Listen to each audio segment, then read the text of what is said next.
Olá, começando pela TV Capital, canal 32, também pela NET, canal 21, e para vocês que nos acompanham por todo o Brasil através do site tvcapitalgoiania.com, mais uma edição do Jornal Argumento.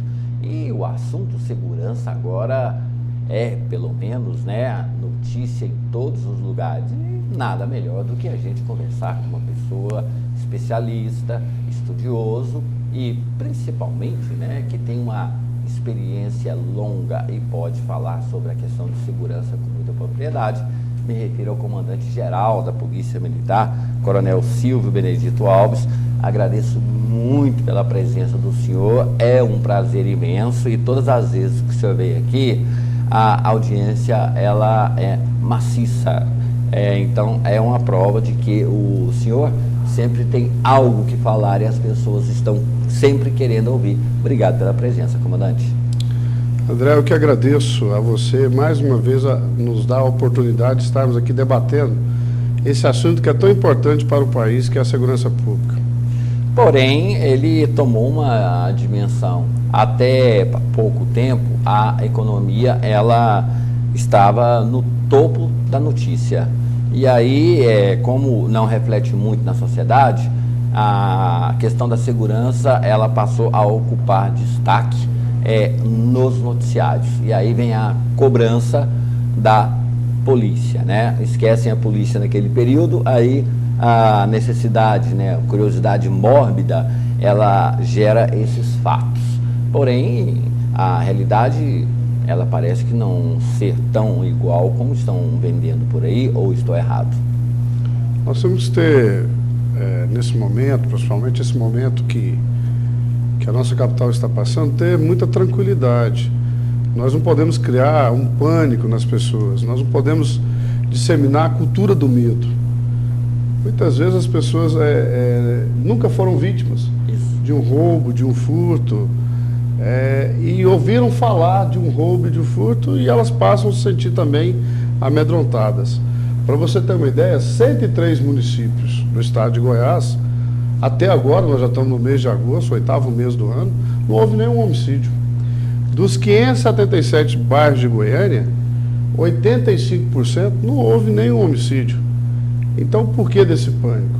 Nós temos que analisar isso de forma bastante perspicaz, tranquila, sem alarde, né? O senhor faz um trabalho muito importante, que é a mídia, a imprensa, que são formadores de opinião, e a gente conta com isso, com essa opinião, e você faz isso muito bem, de forma muito abalizada, muito consciente, para que os fatos realmente sejam retratados dentro da sua realidade.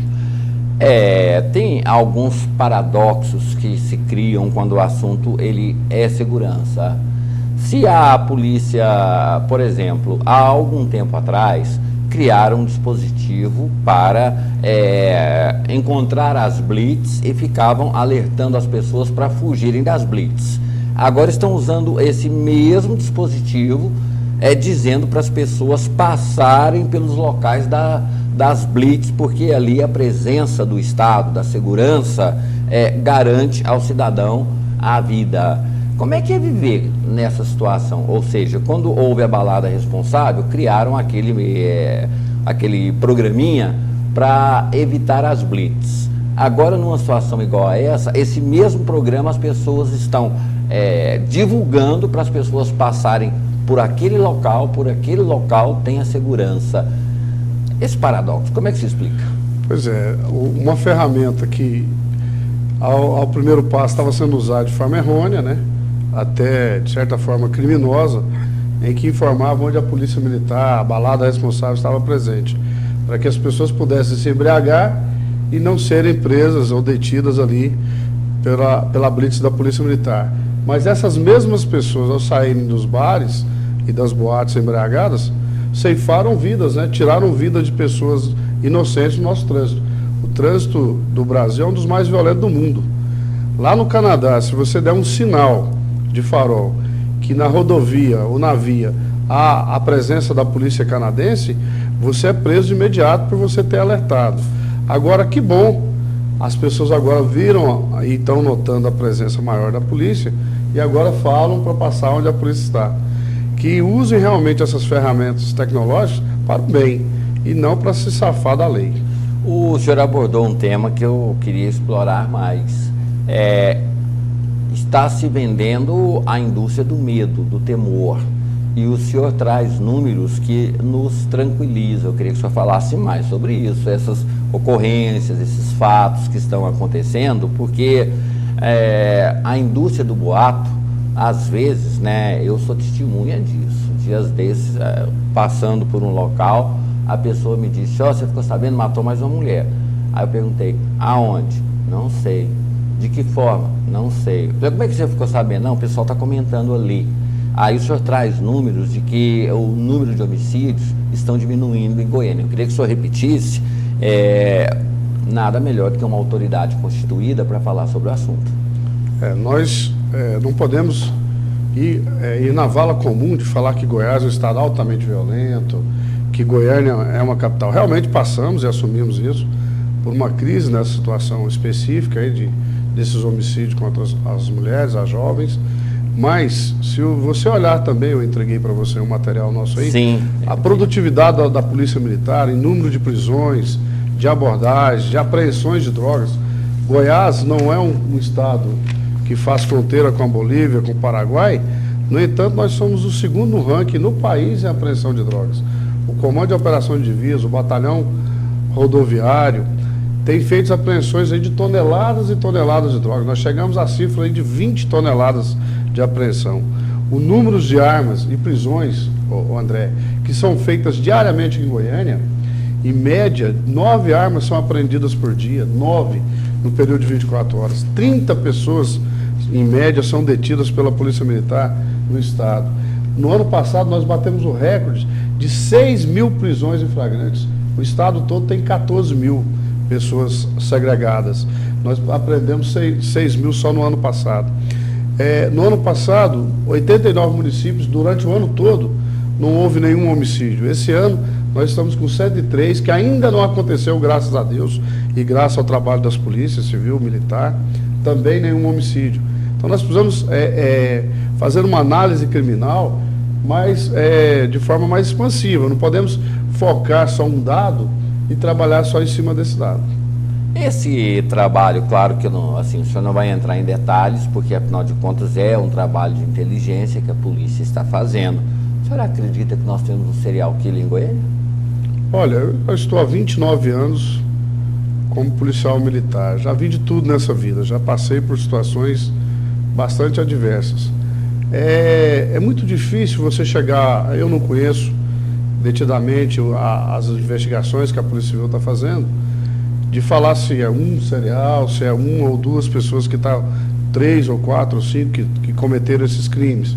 De início, esses crimes foram em razão de latrocínios, né? Matou para roubar. Isso. E agora, a Polícia Civil de Goiás é uma das mais importantes do país. E nós recebemos determinação expressa do governador Marconi, do secretário delegado Dr. Joaquim, para que, juntamente com a Polícia Civil, e eu coloquei à disposição do Dr. João Gosca, toda a comunidade de inteligência da PM, a nossa PM2 e todas as P2 aqui do estado e da capital. Então, nós somos uma força-tarefa em conjunto. Só para esclarecer, P2 são aqueles policiais que não andam fardados, Isso, né? eles trabalham a paisana, né? E eles, roupas normais. Roupas normais, eles se infiltram aí na criminalidade, tem informantes, né? Tem um banco de dados.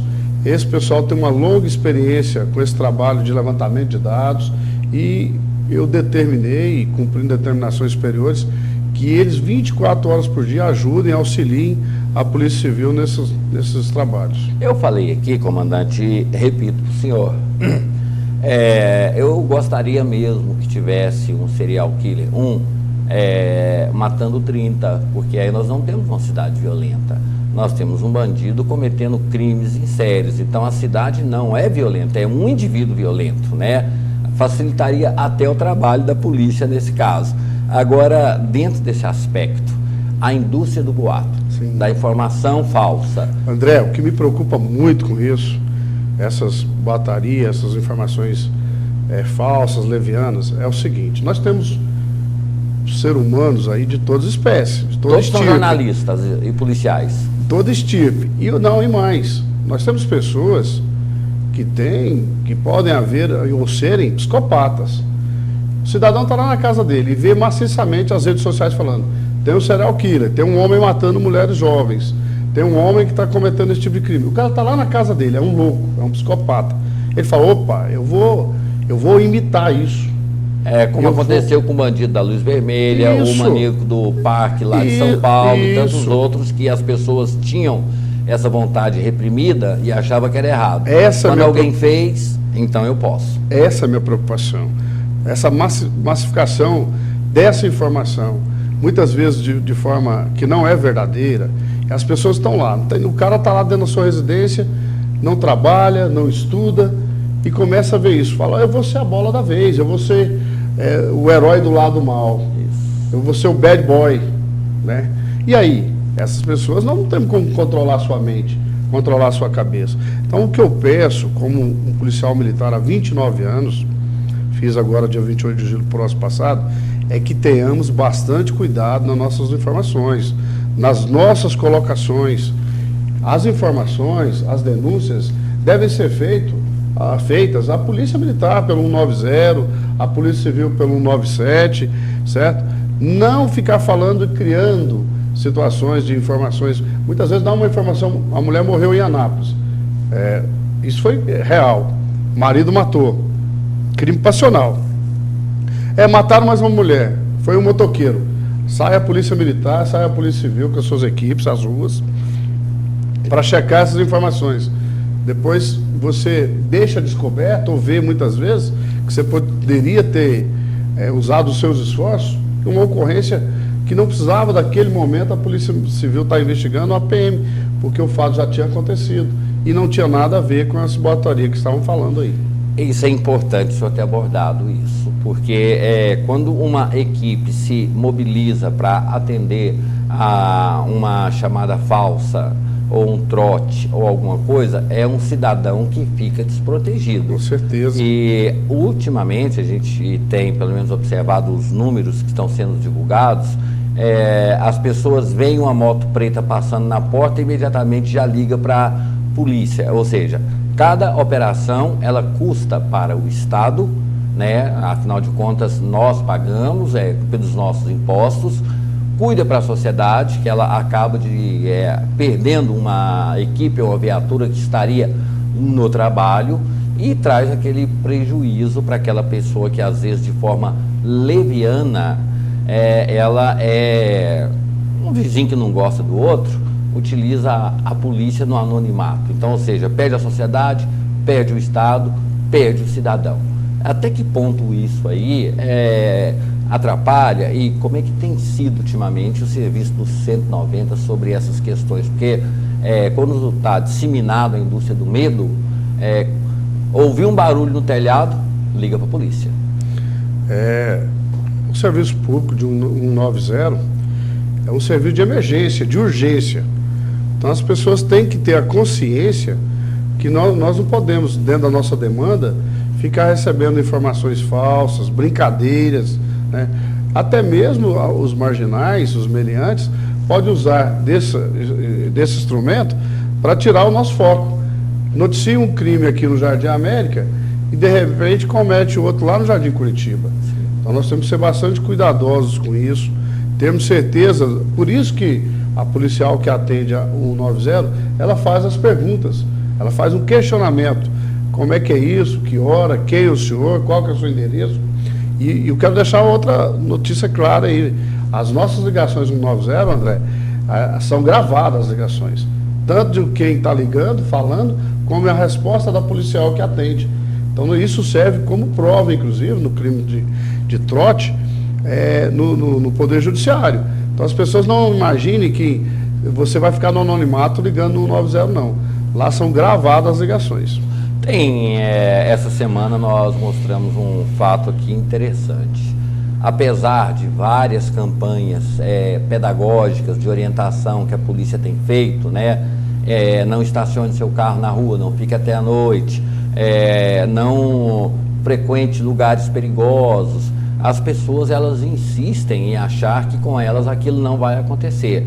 E um fato de um casal que estava já um pouco mais tarde dentro do carro, e a polícia passou, tocou o giroflex, tocou a sirene, né? E foi. Logo em seguida vieram os assaltantes, assaltaram o casal. Aí o pessoal falou o seguinte: assaltaram a gente aqui e a polícia passou aqui, não tem nem 5 minutos. Se a polícia faz a abordagem, é uma polícia violenta que invade a intimidade da pessoa, constrange. Agora, o marginal, ele pratica todo tipo de maldade, fora da lei, principalmente, né? Sempre fora da lei, e aí a polícia, ela é a culpada, na omissão ou na abordagem. Como é que é viver no fio da navalha? Nós trabalhamos numa linha muito tênue entre, se nós agimos, muitas vezes somos arbitrários, truculentos, se não agimos de imediato, somos omissos. E as pessoas também não entendem que as polícias não são onipresentes, oniscientes, elas precisam ter condições de fazer suas abordagens e as pessoas não podem se sentir constrangidas. Essa questão que a gente já abordei com o senhor algumas vezes aqui, e é um assunto recorrente. Nós vamos para um breve intervalo comercial e na volta nós vamos mostrar um vídeo aqui exemplificando essa questão aí que o comandante falou e também falar sobre como usar a nossa polícia. Um instante só, a gente está de volta. De volta com o Jornal Argumento, recebendo aqui prazerosamente a visita do comandante-geral da Polícia Militar do Estado de Goiás, Coronel Silvio Benedito Alves. Coronel, antes do intervalo, a gente falava sobre essas questões aí, aonde há aquela coisa assim de que se a polícia é presente, incomoda. A polícia ausente, ela é omissa. Aí está sempre no fio da navalha, porque se ela aborda, há excesso de força, invasão de não sei o que, isso, daquilo. Se ela passa, verifica e vai embora, ela é omissa. Como é que é viver no fio da navalha? Não é fácil.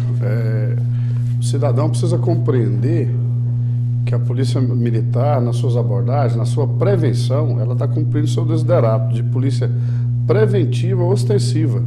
É assim que nós vamos achar o criminoso. E as pessoas não têm uma estrela na testa para dizer se ela é do bem, se ela é do mal. A polícia, ela tem que abordar a todos. Então nós pedimos até a compreensão dos cidadãos de bem, quando a polícia chega com suas viaturas, com suas motocicletas, e pedem para que elas possam ser abordadas. Nós precisamos colaborar com esse serviço da polícia. Nós precisamos dar informações, sugestões.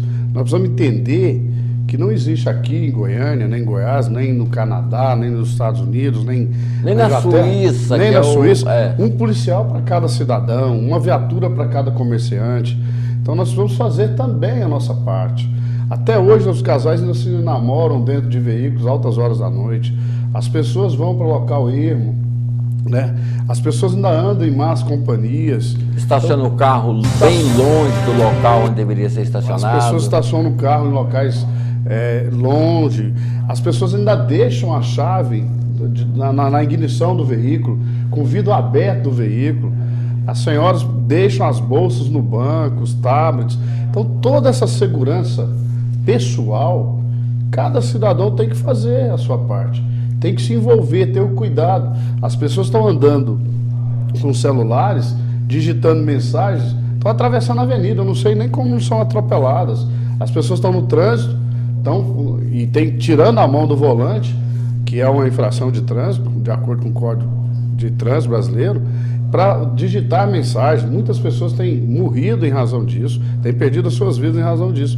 Então há, por parte da polícia, toda uma cartilha de dicas, de orientações, de informações, mas as pessoas só dão conta dessas dicas depois que acontece algum problema com elas, depois que elas são assaltadas, depois que a sua residência é assaltada, depois que elas perdem a vida ou são vitimadas. Então, assim, é preciso que o cidadão tenha consciência disso. Nós não queremos ser e não teríamos como ser uma polícia onipresente, onisciente, estar ao mesmo tempo em todos os lugares. E isso não é possível, nem aqui, nem em qualquer lugar do mundo. As pessoas comentam muito, a melhor polícia, qual que é? A da Inglaterra, porque lá é desarmada.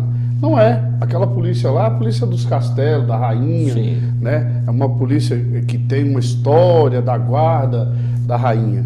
Porque os bobs, que são os policiais de rua lá nos Estados, na Inglaterra, na verdade, são altamente truculentos, violentos. Tanto é que eles mataram o John Charles lá, né, por suspeitar que ele poderia ser E foram um absolvidos. terrorista. E foram absolvidos. E aí nós temos, já falamos sobre isso, aquela maratona de Boston, no ano passado, aonde a sociedade, ela juntamente com a polícia, ela conseguiu descobrir os autores. Falta um pouco mais da proximidade da sociedade para com a polícia, mas assim de forma positiva. André, você sabe que eu sou defensor da polícia comunitária, de uma polícia mais próxima do cidadão, de uma polícia que ouve a sociedade. Agora, o brasileiro, não culpa aqui o goiano, ele é por natureza egoísta. Enquanto o problema não é com ele, quando for lá o filho do vizinho que está roubando, o filho do vizinho que está matando, o problema é do vizinho. Sim. Mas no dia que é com ele, com os filhos dele, aí é que ele vai tomar providência. Aí é que ele vai auxiliar a polícia, que ele vai ajudar a polícia. Mas enquanto não é com ele, ele não quer ser parceiro, não quer se envolver. Aqui no Brasil, a maior dificuldade... Se nega a ser testemunha. Isso que eu ia dizer. Aqui, para você pegar uma testemunha, e o código é claro, o Código de Processo Penal diz que testemunha é quem ouviu alguma coisa, não só quem viu, não. Quem ouviu dizer também isso serve como testemunha. Nesses casos agora que nós temos desses matadores aí, desses possíveis matadores, com certeza alguém viu ou ouviu alguma coisa. E nós seríamos bastante felizes se alguém pudesse nos ajudar. Alguém que viu a placa dessa motocicleta. Será que ninguém observou essa placa dessa motocicleta? Então, se alguém viu aqui, eu faço um apelo. Ligue no 190, ligue no 197 da Polícia Civil. Lá não precisa se identificar, mas nos auxilie, nos dê esse apoio. A Polícia Militar, ela é guardiã da sociedade. Nós somos anjos da comunidade. Nós estamos aqui para defendê-los. E o senhor fala sobre isso, né? Nós temos imagens aqui de novos, digamos assim, sacerdotes, porque fazer segurança pública num país onde as pessoas pedem justiça, quando na verdade tinha que pedir punição, né, é um sacerdócio. Aí nós temos imagens, né? Aí o senhor pode falar sobre isso, são novos policiais, sacerdotes, né? Esses policiais nós colocamos em estágios operacionais supervisionados, são 568 novos policiais do SINV, do Serviço de Interesse Militar Voluntário Estadual. Eu determinei também o comandante da academia, Coronel Alexandre, que colocasse todo o efetivo de alunos, cerca de 900 homens, André, também somados aos 568 que estão mostrando nas imagens, ficassem exclusivos aqui em Goiânia, né? De forma que nós estamos quase que dobrando o efetivo de contingente aqui na nossa capital. Os senhores haverão de ver uma determinação minha, os policiais de coletes em duplas de Cosme e Damião, como era feito antigamente, na porta dos comércios, das escolas, usando aquele colete verdinho para chamar a atenção, para as pessoas verem a presença maior da polícia, porque o bandido ele não é bobo. Onde a polícia militar está, ou ele vai migrar, vai fugir do local, ou ele vai ser preso. Eu sempre falo que a rua ela é muito estreita para a polícia e para o bandido. Um deles tem que sair, que sai o bandido. Com certeza. Quando a polícia está, a tendência natural do bandido sair. Ele é o fora da lei, e nós somos os executores da lei. Então, assim, as pessoas aqui, os goianos, os goianienses, podem confiar na Polícia Militar. Uma instituição que, dia 28 de julho, próximo passado, fez 156 anos, André. Uma instituição perene, uma instituição forte, uma instituição de históricos, de policiais que já morreram, que já perderam as suas vidas, em defesa de pessoas que nós nem conhecemos. Então, confie no trabalho. Você sabe, você conhece a minha carreira. Eu sou um comandante operacional, estou nas ruas, estou passando os locais das blitz, dos bloqueios, cumprimentando cada soldado, cada policial, incentivando. Nós estamos motivados, a autoestima nossa está para cima. Nós temos recebido por parte do governo todos os equipamentos, armamentos, os salários dignos, né? Passamos por uma reposição salarial agora recentemente, os carros são novos, vão ser trocados novamente as viaturas, e agora vem com um plus maior, que era um sonho nosso também, que as viaturas vão ser palio e candy, mas também com um xadrezinho. Isso dá segurança para os policiais que estão no interior da viatura e também carrega e transporta com maior dignidade o preso, de forma que ele não tem mais contato com os policiais, porque é tudo fechado no xadrez ali atrás. Então, assim, eu estou, como sempre fiz na minha vida, levanto bastante feliz, motivado, amo o que faço. Para muitos ser comandante-geral é um encargo, é um peso. Para mim não, para mim é um privilégio, é uma alegria, é uma dádiva de Deus, um filho de soldado. Chegar a comandante-geral, chegar ao último posto da corporação, é um privilégio que Deus me dá. E o senhor fala justamente sobre isso, né? Uma pessoa que nasceu humilde, trabalhou e cresceu. Aí nós temos o outro lado da moeda. O Estado, ele é omisso no cuidado da família, ele é omisso no cuidado da criança. O Estado, quando eu falo, é a federação, é o Brasil, é o Brasil, né? Porque não é o Estado de Goiás, não. O Estado que a gente fala é a federação, o Brasil inteiro.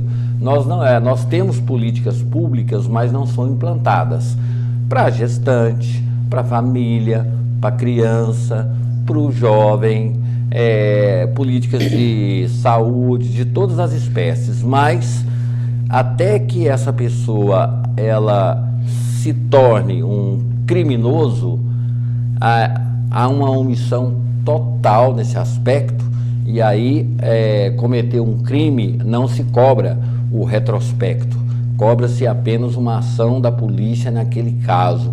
Será que a gente deveria ter que voltar essa questão da família, o vizinho se importar com outro vizinho? Porque a gente está evoluindo, mas estamos cada dia mais solitários. Verdade, André. A gente busca, as pessoas, eu moro em apartamento, as pessoas descem no elevador e sequer se cumprimentam. Se cumprimentam ali, uma saudação de um bom dia, uma boa tarde. Sim. As pessoas estão se fechando em si mesmas, né? Isso é muito ruim. Nós criamos esse projeto lá na região noroeste, ali Jardim Curitiba, Fim Social, que nós chamamos de Vizinho Solidário.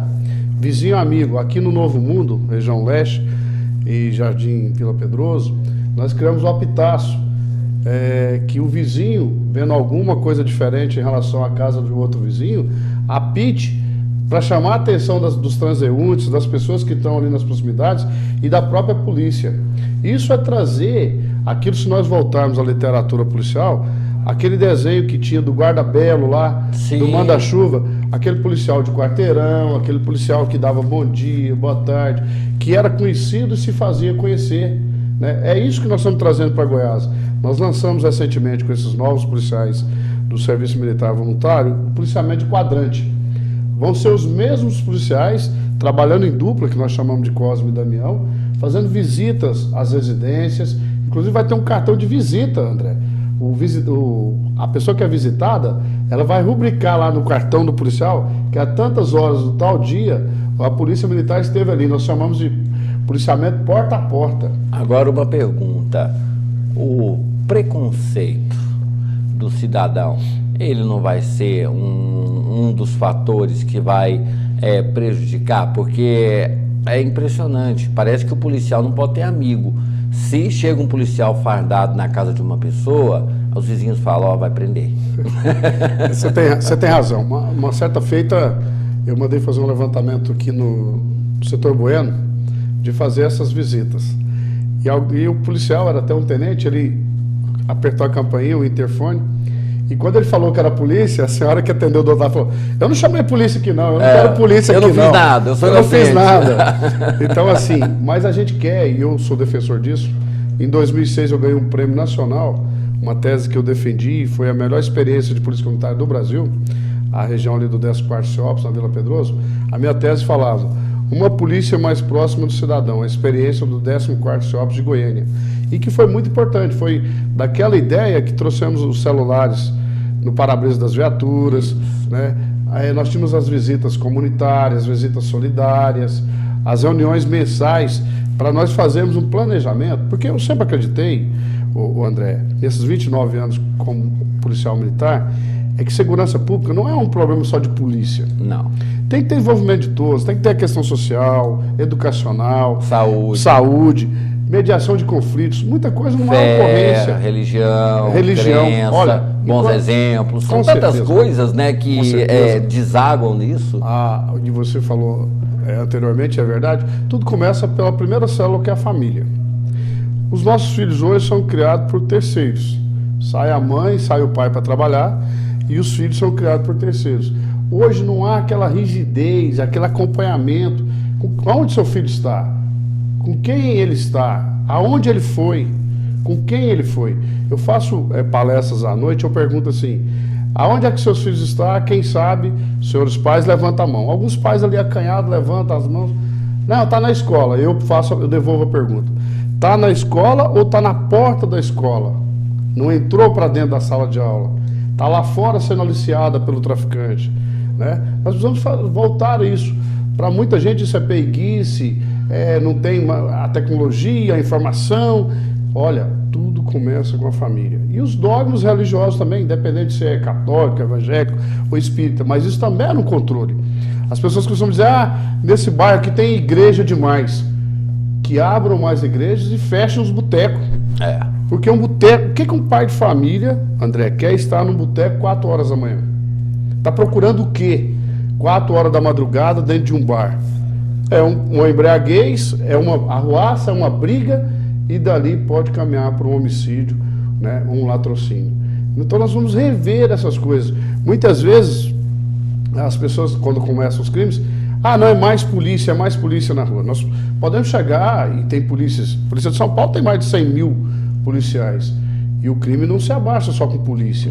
Não é só o policial, é toda uma gama de ações que tem que estar em conjuntas, né, planejadas de forma conjunta, para nós chegarmos a isso. Essa legislação penal e processual penal, um Código Penal de 1940, essa ideia hoje, essa filosofia do poder central, do governo central, do desencarceramento. A prisão no Brasil hoje é uma exceção. Sim. As pessoas não querem que as pessoas paguem, que sejam castigadas pelo que fazem. Ora, se eu posso matar e roubar e nada vai me acontecer, a impunidade está feita. Aí a reincidência. Lá em Minas Gerais, recentemente eu estive lá com o seu secretário, nós conhecemos a experiência da parceria público-privada, André, e nós falávamos com o secretário lá, que é um promotor de justiça. Eles estão criando um programa lá que chama o Recorrente. O que é isso? Eles estão pegando os crimes que, de forma reiterada, a gente está prendendo a mesma pessoa. Aqui em Goiás já chegamos ao desplante de prender o mesmo marginal 26 vezes. Isso é um resserviço. Isso é pegar os nossos esforços e enxugar gelo. E aí o senhor tocou num assunto importante, né? Fala-se muito sobre segurança, debate-se, discute, mas aquele ponto onde o senhor tocou agora, né, que é essa política de desencarcerar, porque o preso, às vezes, ele é colocado no sistema penal, às vezes, por exemplo, a pessoa ela comete um estupro, ele é um doente mental, e ele precisa de uma punição, mas um tratamento de saúde para que ele volte a ser um cidadão normal, ou caso não seja, que ele continue o seu tratamento. Aí, ou seja, joga-se toda a espécie dentro dos presídios e saem. E o pior de tudo é que são os indultos, isso e aquilo. E eu estou vendo aqui pelos números, a polícia, ela recaptura em média 12 pessoas por dia. Aqui tem os dados no primeiro semestre, quase 2.000, no primeiro semestre de 2013, no primeiro semestre de 2014, quase 2.600. E uma média de 12 pessoas que são recapturadas. Trazidos à justiça. Aí vem as brechas da lei que o cidadão não entende, né? Você quer ver outra informação triste? Os empresários, alguns empresários, ainda dão declaração para os presos do semiaberto que eles estão trabalhando. Declarações essas muitas vezes falsas. Aí o cara tinha que estar trabalhando realmente o o reeducando, que é chamado, entre aspas, tinha que estar trabalhando durante o dia e ser chamado lá no semiaberto à noite para fazer uma chamada, ele está, na verdade, durante o dia cometendo crime, traficando, matando. Eu tenho aqui, comandante, o senhor trouxe aqui, são números, né? Só no primeiro semestre agora, de 2014, foram quase 400 mil abordagens. 400 mil abordagens, né? 34 mil operações. Aí, essa é a questão que eu quero. 3.568 apreensões de droga. E muitos crimes, eles são cometidos ou por pessoas que usam a droga, ou até por mim, pelo senhor, que nunca usamos droga, mas a abstinência, a necessidade, faz com que a pessoa nos assalte, nos tome os nossos pertences e troque isso por drogas. A droga, eu sempre falei isso, né? Surgiu em 1980 nos Estados Unidos, quando veio aquela epidemia da AIDS. As pessoas, elas não queriam mais usar seringa, então passaram a usar o crack. Nós hibernamos, né? O Brasil hibernou. O crack chegou no Brasil em 1993 e nós hibernamos 13 anos. Hoje é impossível, porque o usuário ou ele mata alguém ou ele se mata, né? E como é que é essa questão de conviver, e principalmente quando o ministro do Supremo Tribunal Federal libera a pessoa para plantar maconha dentro de casa, passeata da maconha, não é mais traficante, é só usuário, ou seja, o que fomenta, né, que são as drogas lícitas e ilícitas, acabam gerando esse número muito grande de homicídio, mas tem aí a chancela do Supremo Tribunal Federal, do Congresso Nacional, de que são vítimas. Olha, foi um erro achar que a questão do usuário é uma questão só de saúde pública. Isso foi um erro. Um erro porque só existe o traficante porque tem demanda. Sim. Tem vários usuários. Outro erro é que nós nem criamos esse local de tratamento para essas pessoas, tá? Como todo no país. O país não se preparou para isso. E também essa apologia, essa defesa de uso, não o uso medicinal da maconha, esse eu sou favorável, mas o uso da maconha, na própria Holanda, que tem uns pubs que davam local de usar, hoje esses locais já estão trazendo constrangimento às famílias. E na Holanda já estão acabando com esses locais. Acabando com isso. Então, assim, e outra coisa, na experiência agora como policial, todo criminoso que inicia as drogas começa pela maconha, vai para cocaína e hoje é o que você falou, veio o crack e socializou a droga. É do miserável ao milionário. E o crack ainda tem mais duas dificuldades. A segunda vez que o cidadão usa, ele já fica viciado e ele fica agressivo, fica violento. E hoje o crack está aí, ó. Uma pedra de crack é R$3, R$5. E as pessoas estão virando zumbi, porque ficam magras, magérrimas, ficam doentes e vão para a rua. Aqui em Goiânia, quando tinha aquela... morador de rua. Eu entrevistei uma daquelas pessoas que foram vítima, levou o cara a uma tentativa de homicídio, e fui lá no Hugo visitá-lo. Perguntei, você mora na rua em Goiânia, há quanto tempo? Não, eu não sou morador de rua. Eu sou um pedagogo, mas como que eu vou usar crack dentro da minha casa, eu moro com meus pais, ou vou usar no meu trabalho? Então eu tenho que ir para a rua para usar o crack. Aí é um problema da polícia, não é um problema social. Aí vira um problema que eles querem que a polícia resolva. E aí quando nós fomos cadastrar essas pessoas aqui em Goiânia, fomos criticados, porque estavam cadastrando as pessoas, o direito de ir e vir. Por que a polícia não providenciou o marmitex para essas pessoas? Então, assim, misturam muito o trabalho de policial, de polícia, que é o executor da lei, e a polícia militar faz a prevenção, e a polícia judiciária faz a parte de investigação, que esse lado social. Nós temos que primeiro dar esse suporte social, mas não achar que o usuário é um coitadinho, que o usuário é vítima do sistema. Porque se fosse assim, todo gari era viciado em droga, todo engraxate era viciado em droga, eu que sou filho de soldado seria também. Isso não justifica, isso não se justifica. O meio não justifica a ação. É uma questão mesmo de conscientização, repressão e proibição, porque aquilo que provoca violência, crime, tinha que ser proibido, né? Principalmente nós somos invadidos todos os dias na nossa casa, principalmente agora na Copa do Mundo, né? Como é que se faz?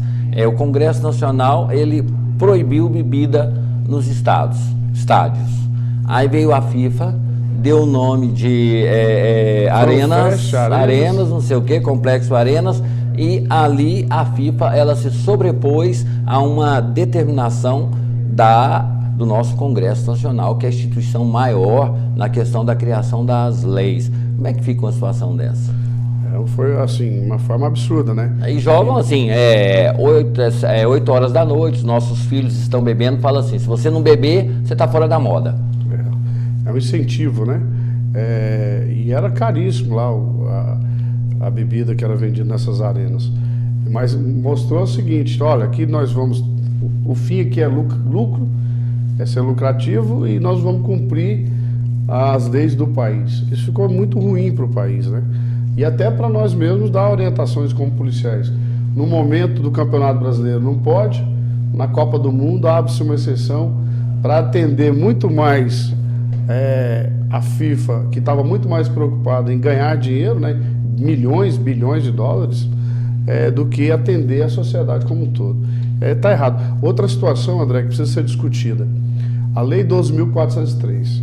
Diz que essa lei, não sei o quê. Olha, essa lei veio e colocou o porte de arma afiançável. Hoje, o bandido está todo mundo com arma aí. Todo mundo tem arma. Aí, antes, você fazer a prisão de um bandido, um meliante aí na rua, ele estava armado, ele sabia que ele ia ficar preso. Agora não, paga a fiança, vai embora primeiro do que o policial. Foi outro erro. A legislação penal, o processo penal do país, ela faz algumas mudanças, mas sem consultar os operadores da segurança pública. Eu não vejo, nós temos o Conselho de Comandantes Gerais no país. Eu não vejo, nunca vi o Congresso, a Câmara Federal, o Senado, chamar os coronéis lá, que são representantes das polícias militares, chamar os diretores gerais de Polícia Civil. Nós vivemos isso no dia a dia, chamar o representante do Ministério Público, o procurador, né, geral de Justiça.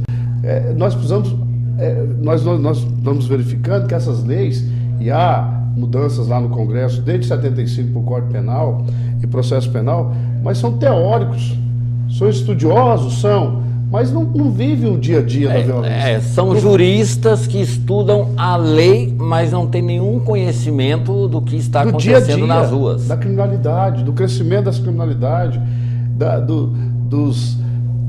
algumas observações que nós que vivemos isso, a violência 24 horas por dia, poderíamos contribuir com essas legislações. Comandante, eu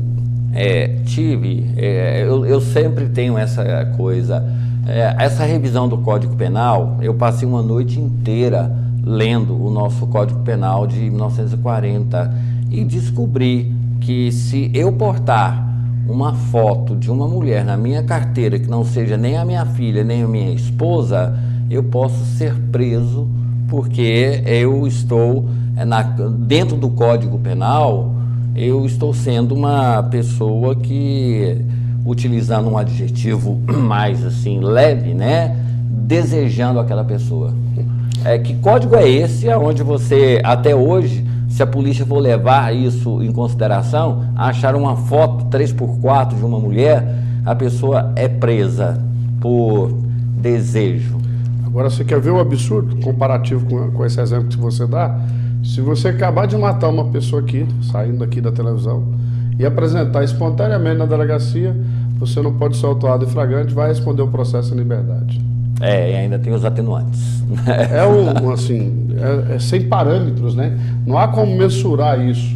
Você tira o que é mais importante, que é a vida de uma pessoa, e não vai ficar preso em razão de estar escrito lá, apresentação espontânea.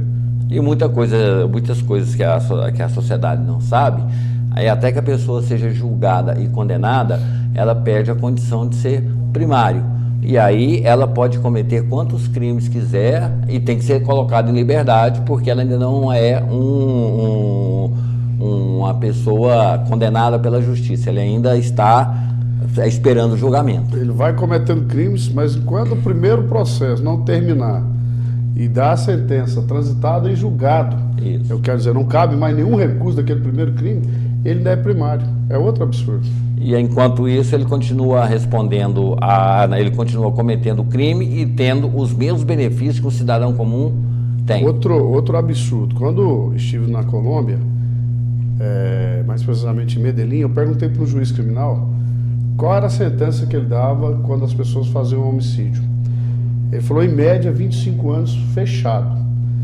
Aqui no Brasil, o crime de homicídio, e aqui em Goiás, está sendo apenado aí com 4, 8 anos. A pessoa vai ficar aí 1 ano e meio. É um absurdo. Matar alguém e ficar fechado 1 ano e meio. Nós precisamos ver isso. As pessoas tinham que ter receio, tinham que ter medo. Eu cometi o crime mais violento, mais bárbaro, que é ceifar uma vida de um semelhante meu.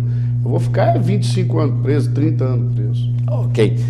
A gente faz mais um breve intervalo comercial. Depois, o comandante ele fala que, afinal de contas, a nossa polícia de Goiás, eu sempre digo, mostramos, para você que não sabe, recentemente, a polícia, ela, sem disparar um tiro, desarticulou uma quadrilha que colocou explosivos no corpo de um gerente do banco, manteve a família refém, a polícia desarticulou, teve aquela operação da GRAEA, juntamente com a Rotan, que encarou uma barra pesada, bandidos com a R-15, a K-47, e todos foram presos sem nenhum tiro, É essa polícia que nós temos aqui em Goiás. Porém, em alguns fatos, quando a polícia não se faz presente, vira notícia, mas tem coisas boas para mostrar para você aí que é cidadão. O instante só, a gente está de volta. De volta com o Jornal O Argumento, recebendo com muito prazer a visita aqui do comandante-geral da Polícia Militar, comandante Silvio. Comandante, eu falava antes do intervalo, aquilo que acontece vira notícia, mas tantas coisas que a polícia não deixa acontecer porque ela investe em ações de inteligência, de orientação, essas coisas, e o senhor também tem aí muitos projetos que o senhor lançou desde quando assumiu o comando, e a sociedade às vezes ela não fica sabendo, porque o crime não aconteceu, então não é notícia, É verdade. A Polícia Militar de Goiás, ela é considerada uma das melhores polícias do país, e eu não tenho dúvida disso. Aqui nós investimos muito. Logo que cheguei, a Rotan não saía à noite. A Rotan hoje é 24 horas por dia. O comando de operação de divisa, nós só tínhamos 3 bases no estado todo. Hoje nós já temos 10. Hoje esse comando, André, operacional, sob a batuta do Tenente Coronel Paiva, já apreendeu aqui no estado quase 20 toneladas de entorpecentes. Isso fora o descaminho, o contrabando, que são milhares e milhares de cigarros, armas contrabandeadas e outros dados mais. Então, assim, nós temos investido muito nesse grupo especializado, igual o GRAEA, nós autorizamos mais cursos para pilotos, os armamentos, equipamentos, nós treinamos agora o nosso batalhão de choque através do canil, cães farejadores, a tropa especializada, e eu trabalhei como tenente na tropa especializada, o Giro, nós acabamos de formar mais uma turma agora. Eu invisto muito nessa tropa especializada, essa tropa de pronta reação, uma tropa altamente preparada, como você bem disse. A tem feito incursões aí, prisões, aquele traficante lá em Santa Helena, traficante internacional. Ali eram toneladas e toneladas de cocaína, de pasta base, que estava sendo trazido para o nosso estado, E o GRAEA foi lá, apreendeu a aeronave, fez a prisão do piloto, do traficante, levou. Nós temos um trabalho hoje muito importante de cooperação com a Polícia Federal. A Polícia Federal, nós assinamos, juntamente com o secretário, Dr. Joaquim, um termo de cooperação entre a Polícia Federal e a Polícia Militar aqui de Goiás. Porque a Polícia Federal, ela tem as ferramentas da inteligência, a interceptação telefônica, faz as investigações vários meses, e a Polícia Militar tem a capilaridade. Nós temos policial em todos os municípios, nós temos policial militar em todos os distritos, então nós ocupamos todo o território, e essa parceria hoje tem sido muito positiva.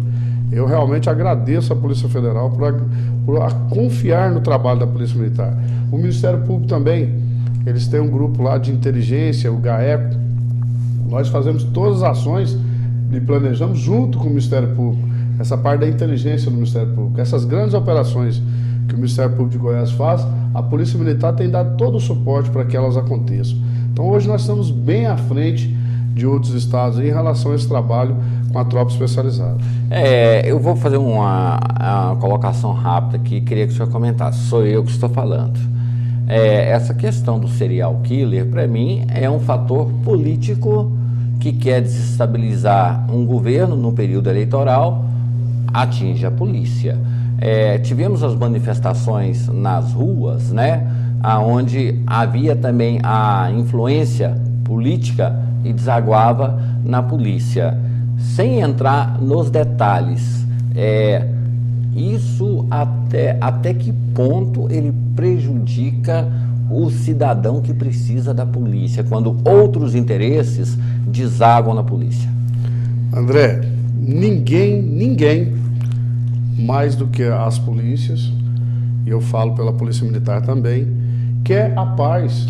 Nós é que perdemos as nossas vidas aí enfrentando bandidos, meliantes, marginais, no dia a dia, 24 horas por dia. Então nós somos defensores da paz. Então nós, mais do que nunca, queremos prender esses criminosos que estão aí fazendo essas covardias, esses crimes bárbaros. Agora, o que nos preocupa muitas vezes é que as pessoas não estão respeitando nem a dor dos familiares. As pessoas estão levando essas pessoas a darem entrevistas e querendo culpar um governo. Olha, eu posso falar, eu estou há 29 anos. Até 98, a Polícia Militar de Goiás tinha Fiat 147.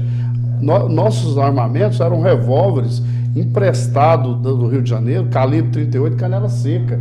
Hoje o policial tem um .40 para que ele fica 24 horas com ela. Nós temos colete antibalístico para todo policial. As nossas viaturas são locadas, são novas. Nós vamos pela terceira vez trocar toda a frota agora em agosto. Então, assim, essa exploração política, nós estamos no ano eleitoral, é muito ruim, atrapalha as investigações, atrapalha o direcionamento que a gente tem dado a essas investigações em conjunto com a Polícia Civil. E assim, nós temos que falar a realidade. As pessoas mandarem documento para o ministro para fazer intervenção no Estado, nós precisamos de muito mais coisas. Falaram que apoiaram a PEC 300, a PEC 300 foi rejeitada pela presidente Dilma. Então ficam criando factóides. A PEC 300 estabelecia um salário igual para todo o policial em todo o Brasil. Era um piso mínimo, né, comparativo aos policiais de Brasília. Só que hoje, graças a Deus, os nossos policiais aqui de Goiás, o piso inicial nosso é de 2.600, 3.600, mas o policial pode fazer mais 2.600 de hora remunerada.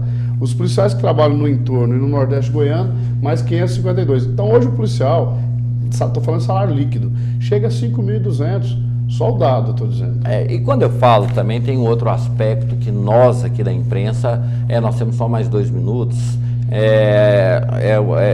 eu mesmo falando de mim mesmo, falando da imprensa. A curiosidade mórbida que a gente não, né, os veículos criam, e recentemente uma emissora de televisão, ela pegou depoimento de um caminhoneiro que conseguiu falar com a polícia ao celular e perseguir um suposto autor do crime durante 300 metros.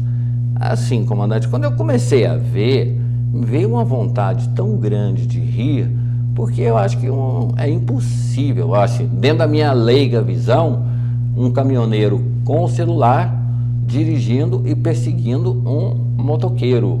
Aí eu falei assim, tem algo de errado. Essas coisas que criar fatos ou até mesmo a pessoa querer ser notícia para ter visibilidade, ser reconhecido, essas coisas assim, né? A indústria da audiência. Precisamos preocupar e ter a responsabilidade com essas informações, com esses fatos que são levados para a população. As polícias estão empenhadas, nós estamos dando o melhor de nós. Nós vamos chegar, sim, à autoria e à materialidade desses crimes. Os senhores podem ter certeza. Foi assim também com aqueles moradores de rua. Agora, engraçado, né? Antes os moradores de rua eram serial killers também. Também. E esse serial killer, por incrível que pareça, queriam falar que era um policial militar, né? Isso. já estavam criando até um protótipo de um policial militar, o que, não, graças a Deus, não se confirmou. Eu, encerrando aqui, já deve estar encerrando o programa nesse minuto final, só quero deixar para a população goiana e goianiense a confiança na Polícia Civil, Polícia Militar. Nós estamos empenhados, nós estamos dedicados. Te agradecer, André, pela oportunidade, mais uma vez, de levar as nossas informações, os nossos a verdade, no nosso dia a dia de defesa de polícia cidadã, que é a Polícia Militar de Goiás. Muito obrigado. Eu agradeço bastante, comandante, e mais uma vez eu digo que muito mais do que respeito, eu tenho uma admiração pelo ser humano, porque num Brasil tão desigual, uma pessoa que veio, desculpe a expressão, da miséria e de forma honesta ocupa hoje o cargo maior da Polícia Militar, é exemplo. E eu sempre falo que eu sou contra maus exemplos e existem em todos os lugares, né? Na polícia, na imprensa, na medicina, tal.